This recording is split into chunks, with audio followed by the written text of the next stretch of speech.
based on our experiences with Synergy, if you go back from the very first when we first got involved, what do you think is it that we've gotten the most benefit out of, that we had an aha moment and really changed what we did?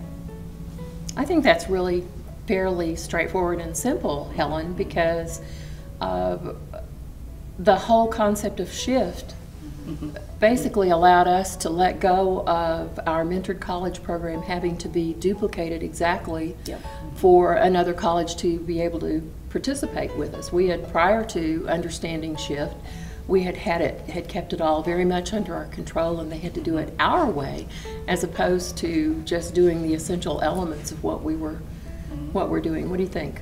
And I think for me, and I think we've discussed this before as well, that when we were doing the one-on-one mentoring, and I forget which Synergy, it was a few years ago, that I had an aha moment about, oh, we don't have to do one-on-one anymore. We could do one-to-many and still not lose quality of what we're doing, and trying to decide what is really core to our innovation, and that really needs to be retained, but anything else can be scaled, it can be modified to fit the particular service area needs of wherever it's going.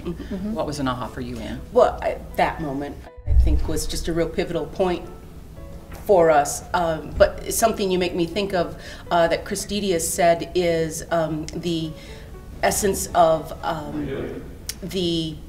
I'm trying to think of the word now, the simplistic way of thinking of scaling. And we didn't realize we were thinking of scaling in a simplistic manner. It was a method, it was a process, but we didn't realize it was simplistic, and that it was participating and going through the Synergy process that led us to that particular aha moment of, oh, there's a way for us to reduce those barriers and actually be more effective. So how do you think we have benefited from being part of this community?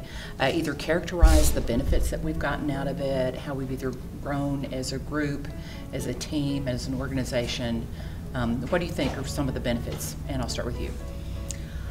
I think the benefits has been to be able to take our ideas with a very like-minded community and get input from people we wouldn't normally be getting input from. And the benefit of those objective viewpoints, but yet they have a point of reference. That's been very helpful. Ann? And I think that it's been beneficial to learn all of the aspects of scaling and such. That's put me outside of my comfort zone to some extent, because it's not an equation that I can solve. But I think that's important. But the other thing that I think is probably as important is we've gotten to work with all the various partners that are here with their projects, and not only do we understand their scaling project, we understand what they do, and we're able to partner with them on other things outside of. And I felt it was very interesting that as we've heard everybody talk about what they're doing and their processes, that there's so many things that we have in common when you put all the technology aside, geographical regions, all these other things aside, the core of what they're doing, we have a lot of things in common that we can learn from someone else's lessons learned, that perhaps we don't have to make the same mistake, or we can benefit from it and say, let's try this idea. And then having the formalized process with a common language. When you're talking to these groups, we now know when we talk about scale, when we talk about shift, when we talk about spread, we have pretty much a common understanding of what we're talking about. I agree.